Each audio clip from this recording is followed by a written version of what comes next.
Everything is fear. Is one you have never tried. Seek that and try Him. By trying Him, things come together. Right. See, you build a tower, you build a strong tower around Christ. It's like a circle. A circle is broken. It go anyway.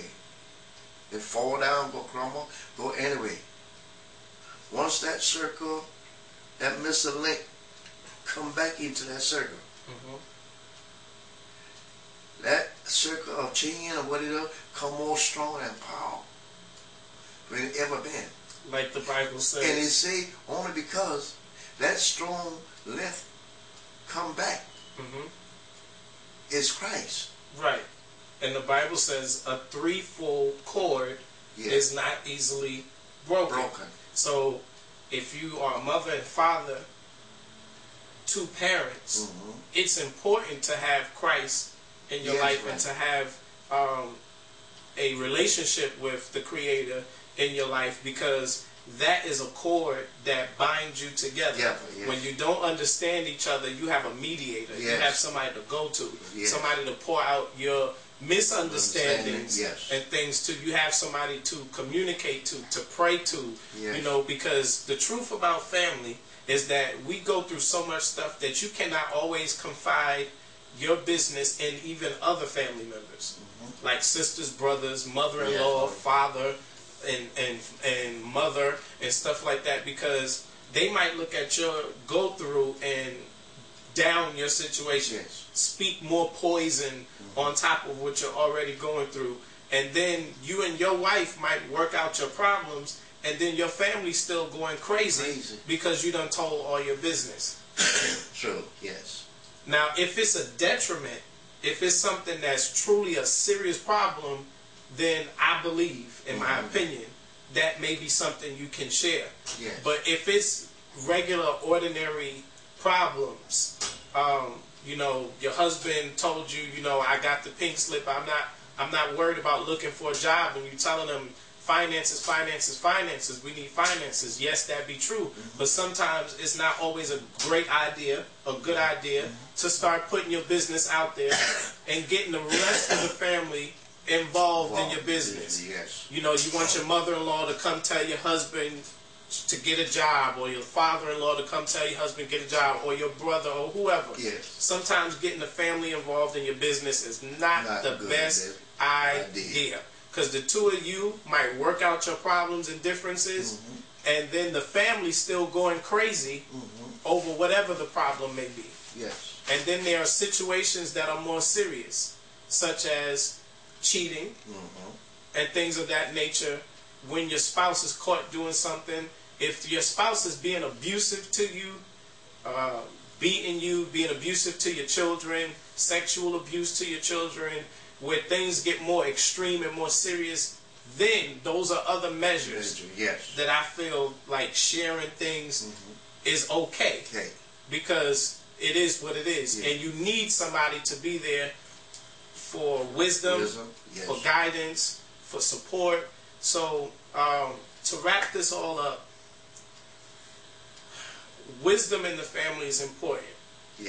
And we said earlier that one of the ways that we get our wisdom is by listening to the preacher, listening to our pastor. The interesting thing is that we live in a generation where a lot of people look down on that. They look down on that because they say, okay, church is not everything. We know that. Church is not our entire life. No. We live our life. We live our life. Church is not the ends all means all, but church is important because it builds our relationship with God. It builds our relationship with family. Church, or our relationship with God, is the cornerstone of our family. It's what, like the nucleus, it's what provides conviction. It's what provides morals. It's what provides family life and skill, etc. So what would you say to a younger generation of people that feel like church is not for them? Well, one thing, when you say church is not for you, automatic, you just walk away from God. Because when you say church is not for you, well, you're speaking to yourself, because you are church. If you say church is not for you, then you say God is not real. And when you push God out of your life, you're doomed. The Bible says, a fool says in his heart, there is no God. Now this is Wisdom on Wednesday, so don't be no fool. The Bible says a fool says in his heart, there is no God. There is no God. So when you say there is no God, you say you don't want no part of God. You don't want God in your life. Then if God in your life, what is in your life? What is in your life? Because you can find another one, and he could call you God. There is not another God Almighty. There's a lot of gods out there. Well, there's a lot of spirit out there. That's why he said, try the spirit by the spirit and see which is God. Which is God. Now, that wisdom, when you try all those spirit out there, then you say, wow, here's another one on the side there. You walk away from that. No. When you said try the spirit by the spirit, he didn't say 1, 2, or 3.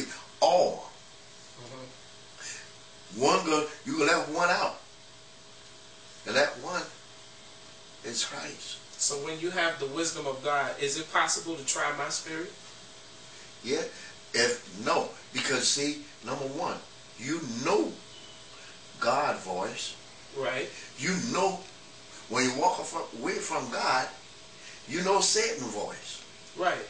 And so when all this spirit come around you talking and everything, you can put them in their place. Right. That's what I mean. Because you know, it may sound right like empathy, but a child of God knows the spirit of God. Right. So the spirit of God will reveal to you what is right, and what is wrong. That's what I mean. So when you try my spirit, if I'm of an evil spirit, if I'm a nasty, mean, disgusting type person, when you have wisdom and you have the spirit of God, you can try my spirit. Yeah. And through discernment, you know if I'm evil or if I'm of God. Yes. Because all that you will talk, but remember, when you talk too much, your tongue slip. And when your tongue slip, I'm there to catch it. Because you don't tell me everything and everything. And the one that you seek not to tell me, that's the one I catch. Which is God. You tell me in so many words, you run off at the mouth. Your tongue will slip. And you will tell me, all what you say. You're going to already tell me what you're all about. Wait. Now I've got sense enough. It's time for me to move away. Because you don't tell me what all you're all about in so many words. Right. Because I listen and I hear what I was supposed to hear. Not what I wanted to hear. Right. That's a wisdom tip that I've gotten from my dad from knee high. Listen to what people say. If you let people talk, they will tell you exactly what they're all about. What they're all about and what you need to know. The problem is, see, Dad, you done tapped into something, because I was going to use this for Wisdom on Wednesday in the future, but you done tapped in. So, so in other words, one of the videos that I wanted to do in the future that I'm doing right now is getting rid of the benefit of the doubt. Yes. Sometimes we make the mistake of giving people the benefit of the doubt instead of believing what you know that their spirit is revealing to you. That's right. So The Michael London Show is brought to you in part by Michael London Clothing. www.michaellondonnewyork.spreadshirt.com, where you can get your Michael London apparel.